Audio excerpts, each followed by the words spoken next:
um olhar para o que está acontecendo no Oriente Médio. O cessar-fogo na faixa de Gaza foi quebrado depois que Israel lançou uma ofensiva massiva contra alvos do Hamas.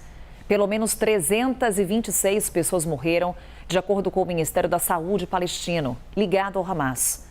O grupo afirma que os disparos são uma sentença de morte para os reféns israelenses. Vamos falar sobre esse assunto com o nosso analista Américo Martins, atualizando a situação na faixa de Gaza, Américo, e já acompanhando o que dizem os lados envolvidos nesse conflito. Mais uma vez, bom dia. Olá, Carol, muito bom dia de novo para você e para todo mundo que nos acompanha nesta terça-feira. O que está acontecendo neste momento é que Israel voltou a atacar o território da faixa de Gaza, além desses ataques aéreos durante a madrugada. Como você disse, foram dezenas de ataques contra vários alvos na faixa de Gaza.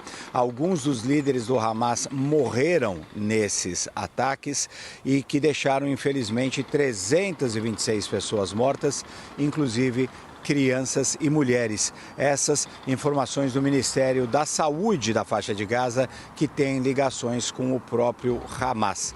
O governo israelense disse que a situação não vai parar por aqui. Eles provavelmente farão mais ataques aéreos e existe inclusive a possibilidade de novas incursões terrestres do exército de Israel no território palestino da faixa de Gaza. Isso dá um fim, na prática, ao cessar-fogo que durou 2 meses, que foi negociado entre os dois lados e que permitiu a libertação de dezenas de reféns e centenas de presos palestinos que estavam nas prisões israelenses. E o que está acontecendo agora é que os dois lados culpam o outro pelo colapso desse cessar-fogo.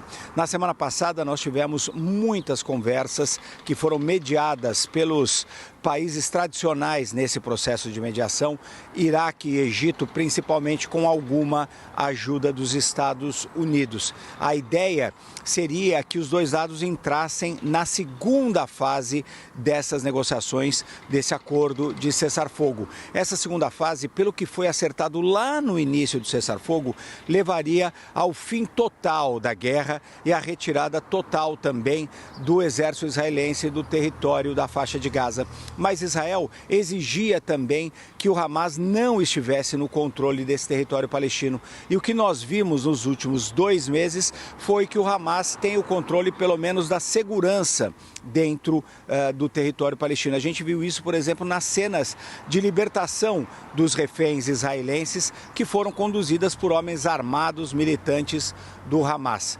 Os dois lados culpam o outro, como eu disse, pelo colapso das negociações. O Hamas dizendo que queria entrar nessa segunda fase e Israel dizendo que exigia a libertação dos reféns por parte do Hamas para manter o cessar-fogo. Com tudo isso, o governo americano propôs simplesmente uma prorrogação da primeira fase desse cessar-fogo, o que levaria à libertação dos reféns e mais libertação de prisioneiros palestinos. Mas o Hamas disse que o que tinha sido acordado anteriormente era o final total da guerra e que Israel não estava comprometido com isso. Israel, por outro lado, diz que não tem como manter um cessar-fogo quando o Hamas não liberta os reféns e também continua no controle da faixa de Gaza. Vários países do mundo, Carol, condenaram esses ataques israelenses. O governo aqui do Reino Unido, por exemplo, disse que é uma violação do direito internacional. Mas os grandes players nessa questão são os grandes países do Oriente Médio que estavam flertando com Israel para voltar a ter relações diplomáticas. Eu me refiro especificamente à Arábia Saudita e também ao governo americano, que tem dado respaldo total às ações israelenses. Infelizmente, Carol, é o fim do cessar-fogo e a perspectiva, na verdade, é de mais violência e menos negociação diplomática, infelizmente. Infelizmente, Américo, ainda no campo da diplomacia, dessa tentativa de, em algum momento, atingirmos a segunda fase desse cessar-fogo, onde entram os Estados Unidos. Eu te questiono se já teve algum posicionamento por parte do presidente Donald Trump a partir do fim dessa trégua. O presidente americano ainda não se manifestou especificamente sobre o fim da trégua, porque esses ataques aconteceram durante a noite, madrugada, lá no Oriente Médio. Muito provavelmente ele vai se manifestar, mas o presidente Donald Trump já deixou claro qual é a sua posição. Ele apoia completamente as ações de Israel. Ele mesmo propôs que o cessar-fogo fosse simplesmente estendido, ignorando a ideia de uma negociação para o final total da guerra, uma negociação de paz propriamente dita, que foi o que acabou sendo acertado na primeira fase das negociações.